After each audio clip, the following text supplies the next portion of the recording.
So dito idol, ipapakita natin dito yung ating crossover, yung mga volume nito. Saan ba magpo-function itong crossover frequency natin sa low mid at saka pang mid high natin.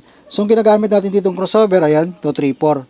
So ito yung ating crossover dito. So ito idol, mag-umpisa tayo dito sa ating pang low, no? Naka low output tayo dito. Ang magiging function lang nito, ito lang yung ating pang low mid. Itong pang mid high natin na crossover frequency, wala siyang function dito sa ating pang low. Pero kapag nakapang mid tayo dito, output, itong dalawa na to, crossover frequency natin na low mid at saka pang mid high, mayroon siyang function sa ating mid. Ganoon lang din dito sa ating pang mid high. Pero kapag nasa low, ito lang yung crossover frequency ng ating low mid. So limbawa, mag-volume tayo dito sa ating low, sa low output ng ating crossover. So naka times 10 tayo dito. Volume tayo. Ayan, naka low mid siya, no? Ibig sabihin may mid yung ating pang low. Ayan. So try natin dito, ito. Ayan. So nagpa-function siya rito. Pero ito, pag ginalaw natin ito, wala, no?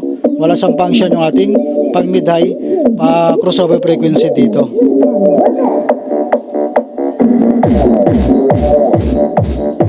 So alisin natin, i-times 1 natin.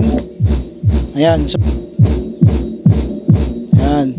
Wala nang mid yung ating sound dito kapag naka times 1. Ganyan yung ating pang low dito kapag naka times 1. So engage natin yung ating times 10.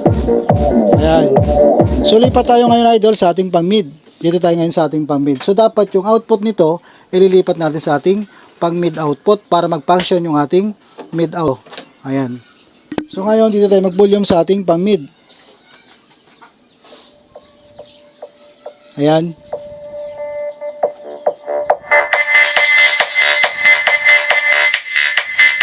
Function nito idol, hanapin natin kung ano ang gusto natin na may labas ng ating crossover. So kapag dito 140, pwede natin lagay sa 3.5. Ayan. Yan, naka-engage yung ating times 10 dito. Ganito naman siya idol kapag alisin natin yung times 10 yan. So volume tayo ulit. Alisin natin. Yung ating mid nagkaroon siya ng low. Mayroon na siyang base, Itong ating mid kapag naka times 1 yung ating crossover frequency o yung ating channel 1 dito. Naka times 1, nagkakaroon ng low yung ating mid. So dito naman tayo ngayon idol sa ating pang high, high output. So volume tayo dito. Yan yung ating pang high dito. So ito idol, may function pa rin dito yan sa ating dalawang crossover frequency na to. Yan.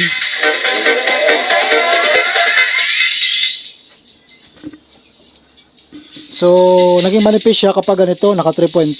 Pero kung gusto natin kumapal yung ating high dito, itong mid-high crossover frequency ang galawin natin.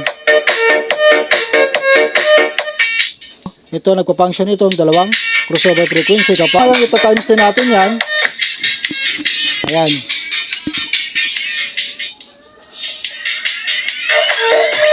Nalipat dito yung ating pang-vocal, ayan. Yung sa idol,